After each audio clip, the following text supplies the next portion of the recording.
Colosenses 2, desde el versículo 8, dice esto: mirad que nadie os engañe por medio de filosofías y huecas sutilezas, según las tradiciones de los hombres, conforme a los rudimentos del mundo, y no según Cristo. Porque en Él habita corporalmente toda la plenitud de la deidad, y vosotros estáis completos en Él, que es la cabeza de todo principado y potestad. Hace un tiempo escuché la historia de dos amigos escritores que iban paseando por la calle y de repente pasó un joven con un coche deportivo muy llamativo, amarillo, descapotable, con la música a tope. Y uno de los escritores se sintió bastante molesto y le dijo a su amigo: ¿no te da rabia? Le dice el amigo: ¿el qué? ¿No te da rabia que este chico probablemente haya ganado más dinero en una semana de lo que nosotros hemos ganado en todo un año? Y el amigo le responde que no le da rabia, porque este joven no tiene algo que él sí tiene. Entonces el amigo le pregunta: bueno, ¿qué tienes tú que no tiene este joven? Y él le responde: yo tengo suficiente. Tengo suficiente. En esta historia, a todos nos gustaría ser la persona que tiene suficiente. No hace falta que seas cristiano para esto. Hay algo en nuestro sentido común que nos dice que la persona que tiene suficiente ha escogido el mejor camino. Pero me temo que nuestras acciones y nuestras decisiones nos revelan que más bien nos parecemos al escritor frustrado y rabioso con el joven del deportivo. Además, si eres creyente, sabes, lo habrás escuchado más de una vez, que deberías parecerte más a ese hombre que siente que tiene suficiente. El versículo que hemos leído al principio dice que estamos completos en Él. Esta es una de las ideas fundamentales de la fe cristiana, que Dios es nuestro todo. Sin embargo, nuestra agenda y nuestras preocupaciones nos demuestran que esta verdad teológica en muchos momentos sigue siendo solamente una teoría, todavía no ha calado en nuestros huesos. Y cuando nuestra experiencia de vacío no encaja con esa satisfacción que vemos a veces en el Evangelio, acabamos persiguiendo esa llenura de la misma manera que todo el mundo intenta saciar ese vacío. Y en ese momento, cuando nuestra experiencia de fe no encaja con lo que las Escrituras nos dice, es el momento en el que aparecen una de las actitudes, de los errores y de los pecados más dañinos de nuestra vida. Una de las actitudes que más problemas nos ha metido como especie, como seres humanos y también como individuos: la codicia. Durante las próximas semanas vamos a estar hablando de un mismo tema. Vamos a empezar hoy una serie, y a esta serie le hemos titulado El Evangelio según puntos suspensivos. Y me gustaría explicar por qué hemos llamado así a la serie. Los cristianos usamos muy a menudo la palabra evangelio, ¿verdad? Forma parte de nuestro vocabulario habitual. Pero si no tenemos cuidado, podemos reducir el significado de la palabra evangelio a una especie de fórmula. Pensamos que el evangelio es como un esquema de ideas que, si las crees correctamente, vas a ir al cielo después de morir. Si crees que Jesús es Dios, que vivió sin pecado, que murió por nuestros pecados, que resucitó al tercer día y te arrepientes de tus pecados, entonces haces check en todas estas partes del esquema y vas a ir al cielo. Y ¿sabéis qué? Eso es cierto, es parte de la verdad, pero no es todo el significado que esconde la palabra evangelio. La palabra evangelio tiene otros matices que no podemos pasar por alto, porque nos afectan directamente en nuestra manera de vivir. En el siglo I, la palabra evangelio tenía un significado distinto. La palabra original es evangelion, eu significa bueno y angelion significa mensaje o noticia, anuncio. La palabra evangelio no solamente era una buena noticia, sino que era un tipo de noticia en particular.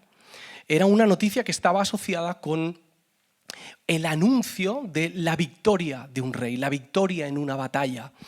El anuncio de que había alguien sentado en el trono de X nación en ese momento. El anuncio de que había un nuevo rey. Quiero poneros un ejemplo. Hay una inscripción en el calendario de Priene, y esto data del 9 siglos antes de Cristo, en la que vamos a ver un párrafo que nos va a sonar muy bíblico en algunos momentos, pero se escribió para referirse al César del momento, el nacimiento de un nuevo César. Quiero leeroslo. Dice: puesto que la providencia, que ha ordenado todas las cosas y está profundamente interesada en nuestra vida, ha puesto en el orden más perfecto al darnos a Augusto, a quien lleno de virtud, para que pudiera beneficiar a la humanidad, enviándolo como un salvador, tanto para nosotros como para nuestros descendientes, para que pudiera poner fin a la guerra y arreglar todas las cosas. Y puesto que él, César, por su apariencia, superó incluso nuestras expectativas, superó a todos los benefactores anteriores y ni siquiera dejó a la posteridad ninguna esperanza de superar lo que ha hecho. Y puesto que el cumpleaños del dios Augusto fue el comienzo de las buenas nuevas, y aquí es donde vemos Evangelion, para el mundo que vino por causa de él. Qué bíblico suena, ¿verdad? Qué palabras tan familiares con nuestra fe. Esto es un ejemplo de lo que ellos entendían en aquel momento por el Evangelio. El anuncio de que había nacido o había llegado un nuevo rey. Por lo tanto, cuando llega el Evangelio de Jesús no llega a un terreno neutral, no llega a un terreno aséptico, no llega a un sitio en el que no existe ningún tipo de evangelio previo. Cuando llega el Evangelio de Jesús, irrumpe en un mundo que ya está repleto de evangelios.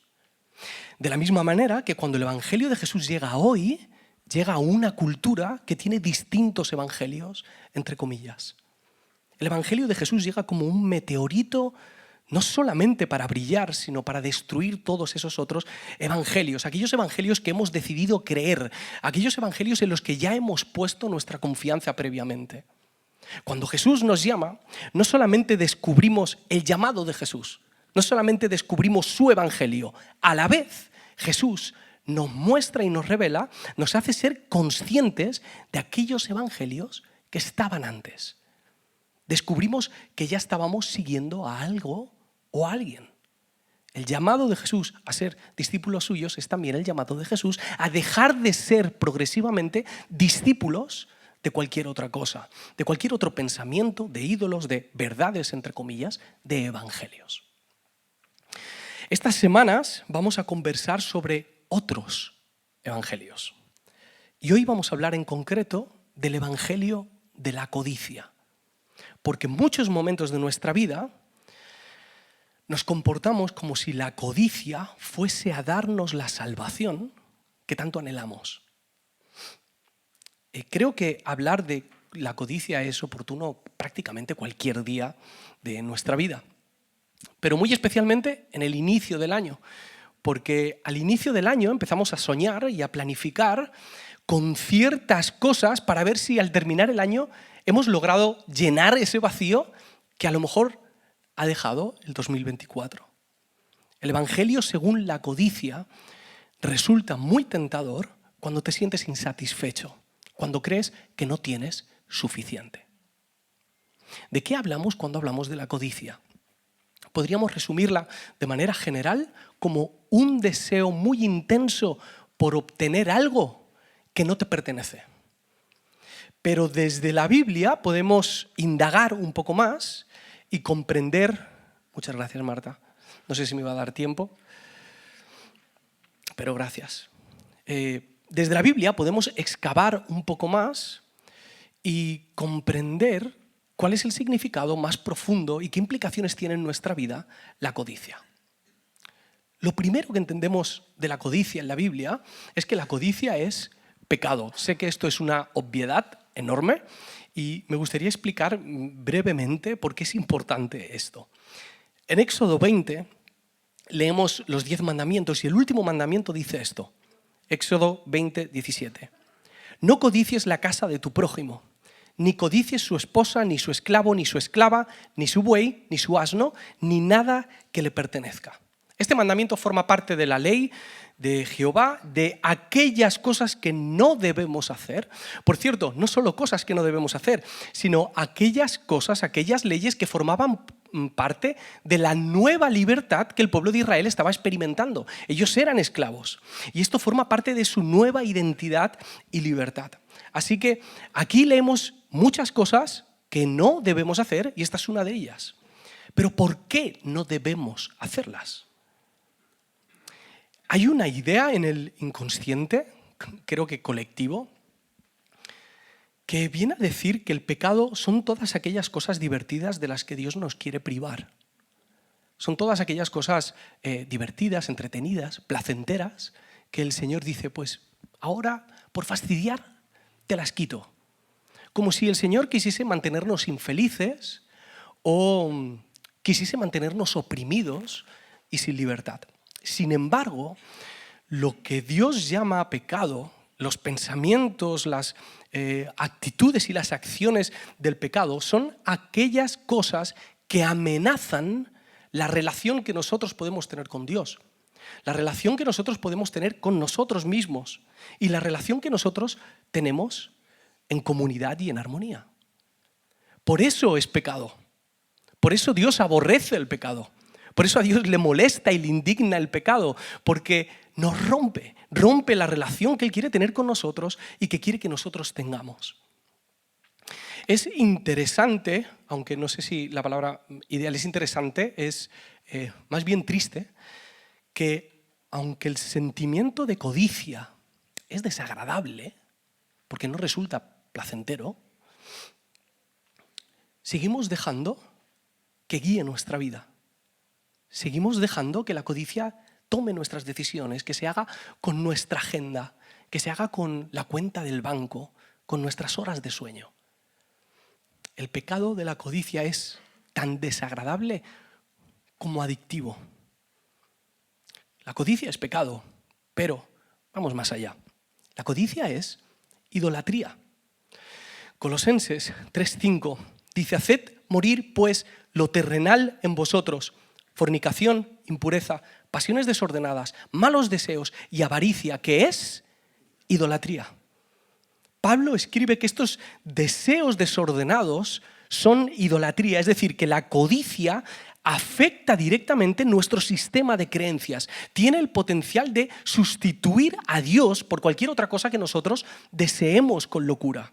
Hay un detalle muy interesante en Éxodo 20, en los 10 mandamientos, y es que desde la perspectiva de Pablo, en Colosenses, los 10 mandamientos terminan de una manera muy parecida.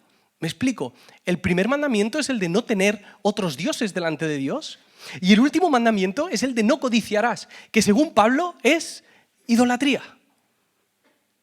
Hay algo muy profundo en la codicia que afecta nuestra manera de entender a Dios, de quitarle a Dios valor y de darle valor a cualquier otra cosa. El autor Alan Hirsch escribió que la idolatría es la adoración a las partes en lugar de al todo, a un aspecto del universo en lugar de al creador de todas las cosas que trascienden a todos. Si lo piensas en frío, en esos momentos en los que no tienes codicia, sustituir al creador por lo creado nos parece absurdo, nos parece ridículo. Pero cuando el corazón se deja embaucar por las promesas de la codicia, perdemos el sentido. La codicia nubla nuestro criterio, enferma nuestra sabiduría y no sabemos cómo acabamos prefiriendo las cosas temporales a las cosas eternas. Escogemos antes lo creado que al creador. La codicia distorsiona un amor que debería ir únicamente dirigido hacia Dios. Lo rompe. Perdemos la cabeza.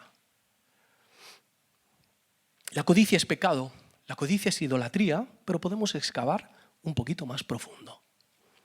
La codicia, en el fondo, es un problema de identidad. Aparentemente es un problema de bienes materiales, Pero esos bienes que deseamos son solamente el medio que usamos para forjar nuestra identidad. Y esto ha sido así desde el principio. Génesis 3, versículo 4, la conversación que tienen la serpiente y Eva. Pero la serpiente dijo a la mujer: no es cierto, no van a morir. Dios sabe muy bien que cuando coman de ese árbol se les abrirán los ojos y llegarán a ser como Dios, conocedores del bien y del mal. La mujer vio que el fruto del árbol era bueno para comer y que era atractivo a la vista y era deseable para adquirir sabiduría. Así que tomó de su fruto y comió. Luego dio a su esposo que estaba con ella y él también comió. Fue cuando Eva escuchó que llegarían a ser como Dios, cuando vio el fruto como algo codiciable, atractivo. En ese momento empezó a ser deseable. El deseo de Adán y Eva no era tener, era ser. Tener una fruta solamente era el medio para ser como Dios. La codicia, en su esencia, no trata de acumular riquezas, sino de obtener significado. Si obtengo eso, por fin seré alguien. Por fin seré alguien digno de admiración, de aplauso, de validación, de poder, de fuerza. Por fin seré alguien digno de cariño. Por fin seré alguien digno de respeto. La codicia es en su raíz un problema de identidad.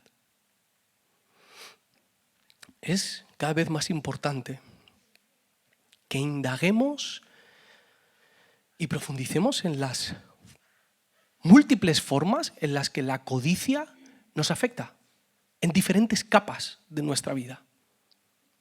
Pero cada vez hacer este ejercicio de reflexión acerca de la codicia nos va a resultar más difícil. Estos deseos tan intensos que tenemos no solamente forman parte de nosotros.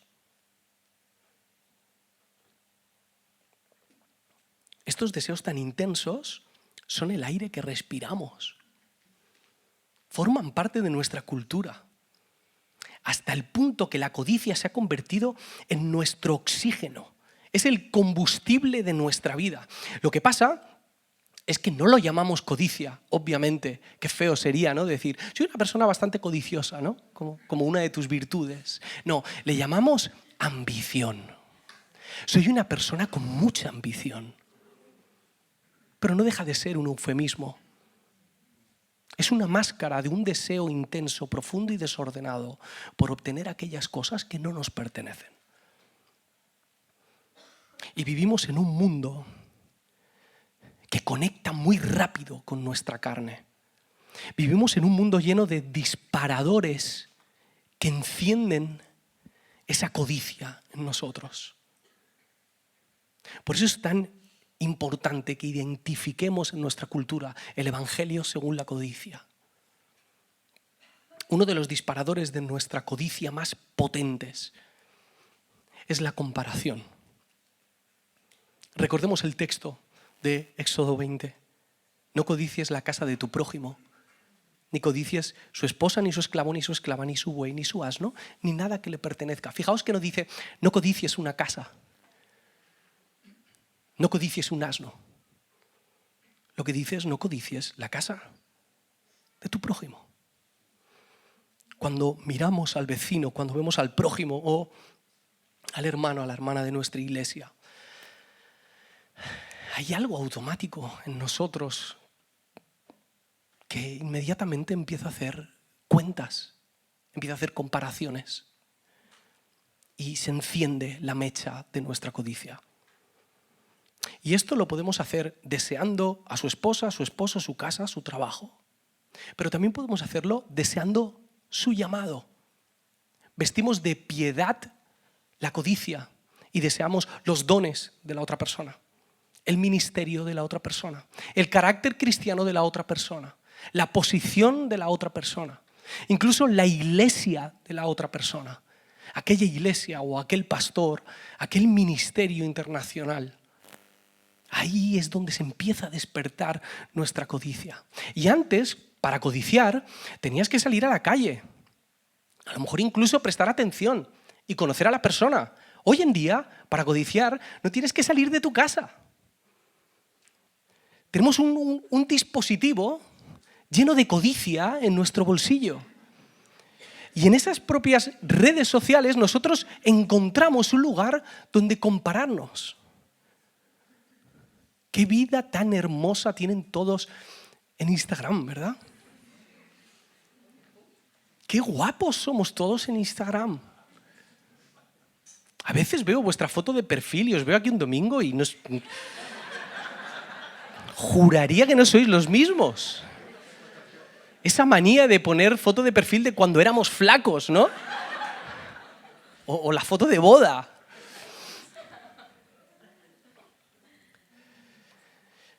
Y aún sabiendo que lo que nos proyecta las redes sociales es una mentira, o en el mejor de los casos, una media verdad, nos dejamos persuadir por el humo que nos vende. Y entonces, cuando dejamos que empiece a convencernos, aparecen todos esos sentimientos y actitudes que van en pandilla con la codicia. Aparecen los celos, la envidia, la rabia, la decepción. Aparece una de las actitudes más feas de los seres humanos y de las actitudes más feas de los cristianos, la queja. La queja, esa amargura interior que te dice que a ti Dios no te quiere como quiere a la otra persona. Esa queja acerca de ti mismo que te dice que tú eres tonto y que tú no te mereces nada de lo bueno que le pasa a los demás. O aquel enfado con los demás que dicen ellos son tontos y no se merecen nada bueno de lo que les está pasando. Y esto genera una insatisfacción continua de la que no puedes salir. La codicia parece que te va a alcanzar, te va a ayudar a alcanzar esa llenura, pero en realidad el vacío es cada vez mayor, cada vez duele más, cada vez la insatisfacción es más profunda. Cada vez el enfado con Dios, el enfado con los demás y el enfado contigo mismo es más doloroso. Es tan importante que le prestemos atención a esto. Es tan importante que sepamos detectar cuándo la insatisfacción está moviendo nuestra vida. Porque en el momento en el que te sientes insatisfecho en tu relación con la iglesia o tu matrimonio o tu clase social o con tu reputación, en ese momento de insatisfacción, la codicia está llamando a la puerta. Y ahí es cuando vienen las peores decisiones de tu vida. Ahí es cuando asoma el divorcio, las trampas, las infidelidades, la mentira, la manipulación. Ahí es. Y estamos dispuestos a lo que sea con tal de conseguir aquello que creemos que nos llenará. Por eso cuando conocemos a una persona codiciosa, no solamente, no es que sepamos cómo es su corazón, es que lo vemos en sus acciones desesperadas, dispuesto a pisotear a quien sea con tal de conseguir aquello que cree que le va a hacer ser alguien. Ahí es cuando empieza a discipularnos el evangelio de la codicia. Bien. En medio de todo ese oxígeno tóxico, en medio de todos esos deseos caóticos, en medio de todos esos sentimientos que tanto odiamos, ahí en medio justo es donde irrumpe el evangelio de Jesús. Justo en medio de eso es cuando Jesús llega y pinta un camino alternativo y te dice, no tienes que seguir viviendo de la misma manera que antes. Justo ahí es cuando Jesús te demuestra que esto no depende de lo que tú tienes y de lo que tú eres. Depende de lo que Él es y de lo que Él da. No de ti. El antídoto contra el evangelio de la codicia no es obtener cosas. El antídoto contra el evangelio de la codicia es el evangelio del contentamiento. De saber que en Él lo tengo todo. Pero la codicia es muy lista. Y la codicia no solamente se vende muy bien culturalmente, sino que nos habla muy mal del contentamiento. Casi que se burla del contentamiento. Es más, la palabra contentamiento en nuestra cultura y en el lenguaje, la lengua castellana, más bien tiene como un matiz de conformismo, ¿no? Como de ser una persona mediocre, de contentarte con lo mínimo. Sin embargo, desde la visión bíblica, el contentamiento es muchísimo más que conformarte. Filipenses 4, versículo 11 dice Pablo: no digo esto porque esté necesitado, pues he aprendido a estar satisfecho. La versión Reina Valera dice: pues he aprendido a contentarme. He aprendido a contentarme en cualquier situación en que me encuentre. Sé lo que es vivir en la pobreza y lo que es vivir en la abundancia. He aprendido a vivir en todas y cada una de las circunstancias, tanto a quedar saciado como a pasar hambre, a tener de sobra como a sufrir escasez. Todo lo puedo en Cristo que me fortalece. El contentamiento no es no desear. El contentamiento es desear a Cristo por encima de todo lo demás. La codicia nos ata a la ilusión de que la felicidad está en aquello que aún no tenemos. El contentamiento nos ancla en la realidad de que en Cristo tenemos suficiente. Y cuando decimos que tenemos suficiente, no me refiero a que vamos justitos. No me refiero a un 5 en el examen. No es ese suficiente, no es la nota mínima para aprobar. Cuando hablamos de que tenemos suficiente en Cristo, hablamos de que lo tenemos todo en Cristo. Estamos repletos de Cristo. Jeremiah Burroughs escribió un libro sobre el contentamiento, muy recomendable, que se llama El contentamiento, una joya rara. Este libro es del siglo XVII. Podéis escucharlo en YouTube. En 1 hora lo habéis escuchado el libro. Él define el contentamiento así.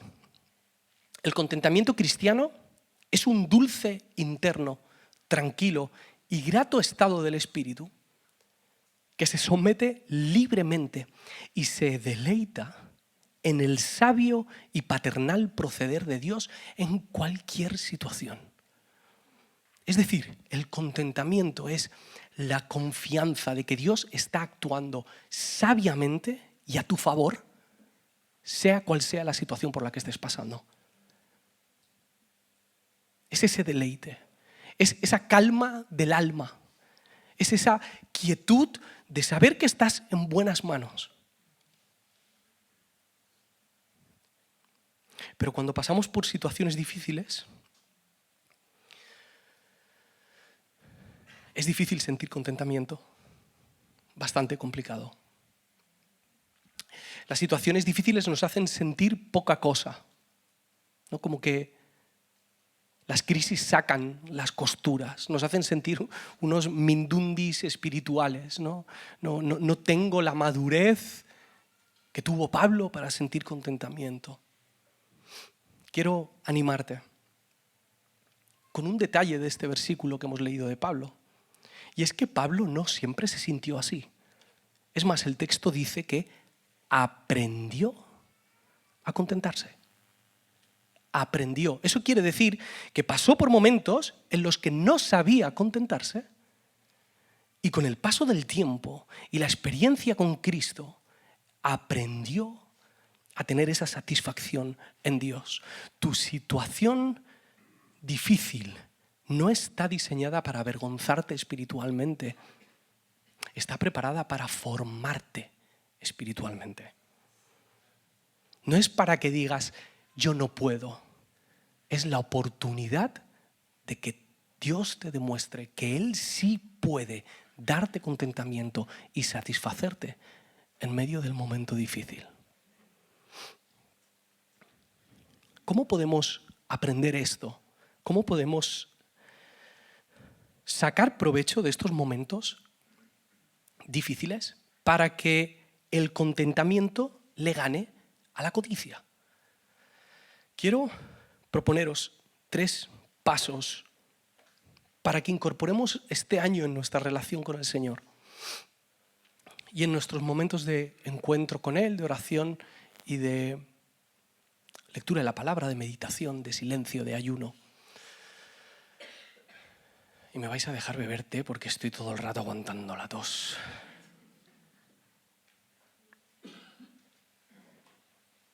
Podéis toser en este momento, ¿eh? Alguien ha... Eso es.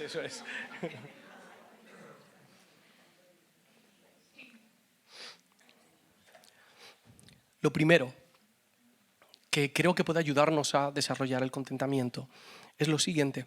Escribe tus deseos en un papel. Escribe tus deseos más honestos. Y no los digas, no solo los verbalices, ponlos delante de ti.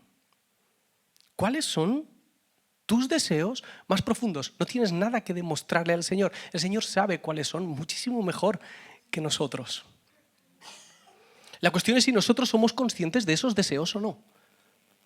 Dedica unos minutos a escribir esos deseos. Quizá es validación, reconocimiento, la aceptación de tus padres, el respeto de los demás. Quizá lo que estás deseando es algo del prójimo. Es su casa, su esposa, su trabajo. O a lo mejor estás deseando más tiempo libre o quieres una mejor vida espiritual, estás deseando orar más y mejor y leer la palabra o tener más amigos, tener una pareja estable, tener sexo, tener un móvil nuevo. ¿Cuáles son las cosas que estás anhelando profundamente, honestamente? Escribe esos deseos tal y como son. Algunos de esos deseos os van a parecer y resultar bastante egoístas y otros de esos deseos os van a parecer bastante loables y piadosos y buenos, ¿no? Es lo que llamaríamos espirituales. Sea cual sea el deseo que salga, escríbelo. Segundo, examina ese deseo. ¿Ese deseo se está alimentando de la codicia o del contentamiento? ¿Ese deseo estás intentando satisfacerlo por tus propios medios, con tu fuerza, con tus deseos desenfrenados?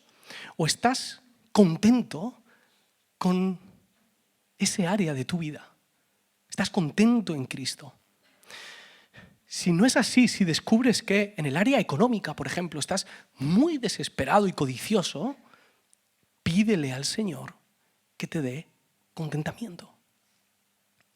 Pídele al Señor que Él sea lo suficiente para ti en esa situación.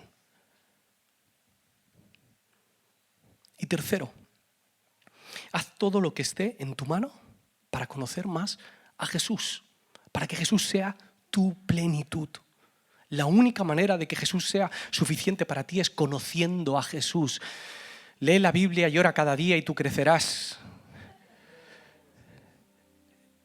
Está en comunidad, habla de Jesús, escúchale a Él, empápate de literatura, de pensamientos, de canciones que te ayuden a conocer a Jesús para que Jesús te enamore, te atraiga, tu mirada vaya sobre todo a su presencia, a su rostro, la satisfacción de que en Él lo tienes todo. Y cuando empiezas a mirar a Cristo, cuando pones toda tu atención en Cristo, es cuando el resto de cosas empiezan a parecerte una tontería, empiezan a parecerte basura en comparación a la gloria de conocer a Cristo.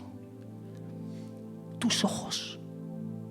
Hay un himno precioso de hace mucho tiempo que dice: pon tus ojos en Cristo, tan lleno de gracia y de amor, y lo terrenal sin valor será a la luz del glorioso Señor. Pon tus ojos en Cristo. Esto es algo que no solamente va a cambiar nuestra vida. Esto no depende solo de que nosotros estemos contentos. Que va a ser muy importante empezar el año con contentamiento en vez de con codicia. Eso ya os lo digo yo. Pero esto va más allá de estas puertas. Este es el evangelio del contentamiento que tiene que irrumpir en medio del evangelio de la codicia que está en nuestra cultura. Nuestra cultura está convencida de que en la codicia se va a encontrar con la paz y la llenura. Y necesitan gente que no solo predique con palabras, sino que sus acciones acompañen esas palabras de contentamiento. Que nuestra vida refleje en medio de Valencia, que para nosotros de verdad nuestra llenura y nuestra plenitud es Cristo, lo que Él es y lo que Él da. Permitidme que lea otra vez el versículo con el que hemos empezado. Colosenses 2, 8, 9 y 10. Mirad que nadie os engañe por medio de filosofías y huecas sutilezas, según las tradiciones de los hombres, conforme a los rudimentos del mundo y no según Cristo. Porque en Él habita corporalmente toda la plenitud de la deidad, y vosotros estáis completos en Él, que es la cabeza de todo principado y potestad.